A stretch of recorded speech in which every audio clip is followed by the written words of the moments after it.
Strings of joy, praise the Lord. Good afternoon, Papa. Good afternoon, everybody. My name is Miss Joy, but if I'm going, you can add Mrs. to it later. Once I'm going.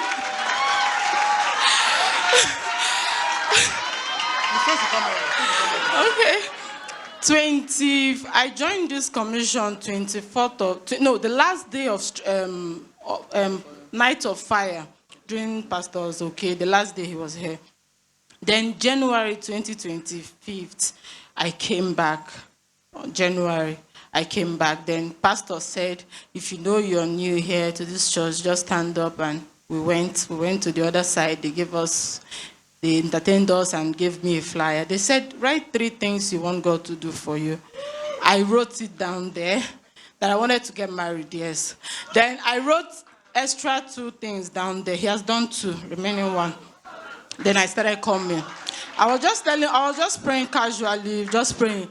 All of a sudden, before then, I had someone that was always talking to me when I was in school. 2016. He was always chatting with me, and when he comes, he will tell me, "Fine, he will come on my DM, fine girl, how are you? I want to marry you."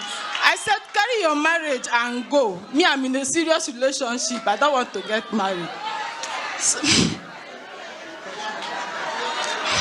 So he was coming. After 1 year, he would chat me and said, "If you make your guy finish, I will still marry you." I said, "Okay." 2018.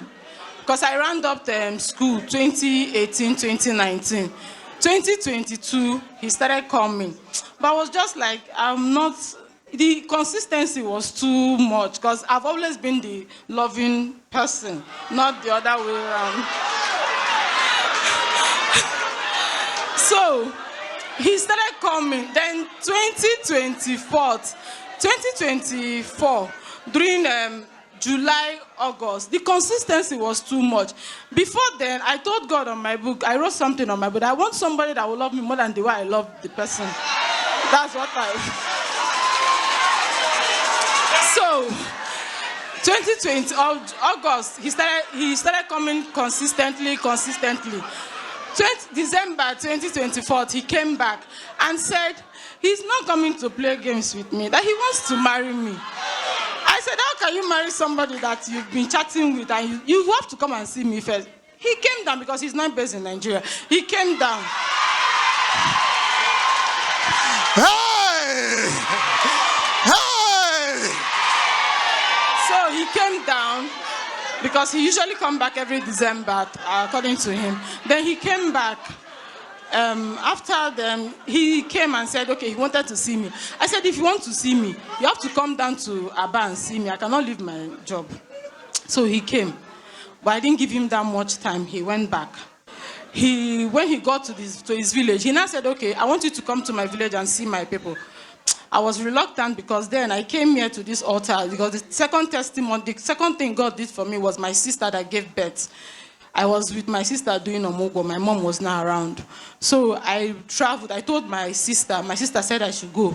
I went there. So I think he went out that day and he said I should wait. His intention was like, okay, you have to stay there till I come back. Maybe he wants to keep me there till evening. I used my leg. I'm going back to Aba. I went back to Aba immediately.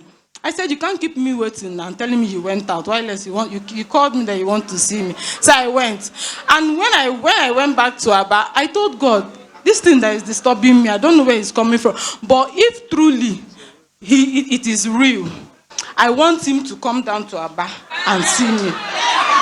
So that day he called me and said, why did you leave? You're too stubborn. I said, if you actually want to see me, you wouldn't have kept me waiting. If you want to see me now, you have to come down to Aba and see me. Saturday, I was in my office. He called me. Where are you? I'm in Aba. I said, oh, okay. Oh.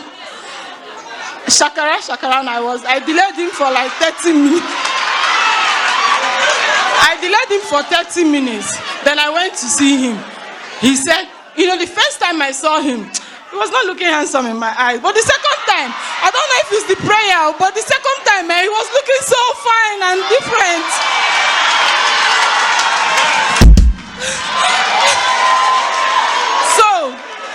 He said he wanted to come and see my father. I gave him, I told my mom.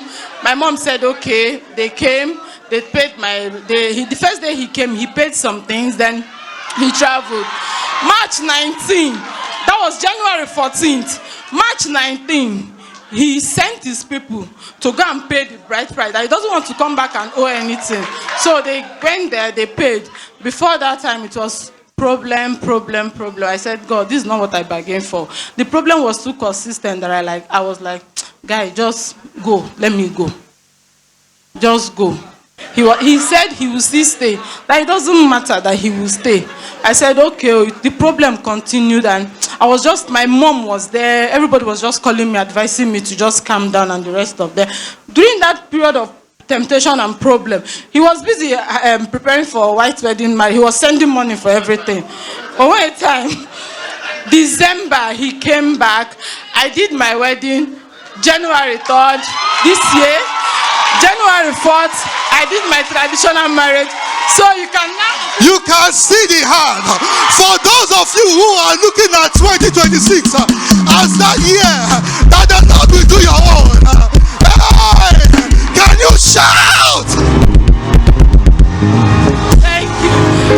My second testimony, last 2 years I've been going for scan and the rest of them. They will tell me fibroid and the rest of them. So when they bring the result on the altar, NSPP, if they bring the result, Papa will say, tear every negative thing that you don't want. I will carry the result. I will tear it again. I will go to hospital again. They will still bring that result again. I will carry it and keep that. If the pastor says, I will tear it again. Every negative, I will tear it. So last year, December period, I went to check health. I said, let me just try. I went there. Then the man looked at me. He said, why did you come to do scan? I said, I just want to do scan now. I want to see my body. Look at what they said that is happening. The man said, but he's not seeing anything there now. Hey. I was like, sir, check well. This is what this other hospital said. They even said I should drink this, I should drink that. He said he's not seeing anything, that everything is intact. I was supposed to come, but my marriage preparation, because already one of the temptations that came, I told him that, guy, I have fibroid. If you want to go, go. He said he's not going anywhere, that he will stay. I said, okay. Then January, that was last week, I went back to the hospital, a different doctor. So I did a series of tests. So he checked me. He said, your liver is okay. Everything is okay. I said, but they said I have fibroid. He checked again. He said, he still wants more. They said fibroid, PID, so and so. That I will take this fluid or something like that. The other one said nothing. So when I came, last week I went to the hospital. The man said, but I'm not seeing anything. I forgot to bring my lab result. I just left it at home. I can't see anything. In fact, I'm seeing one small thing. Okay, stay, let me check it again. Lie down. He rubbed and. He said, I'm not seeing anything. Everything is okay. Everything is okay. I've come to give God all the glory. I've come to say thank you, Eroy. You alone can do this. What God cannot do.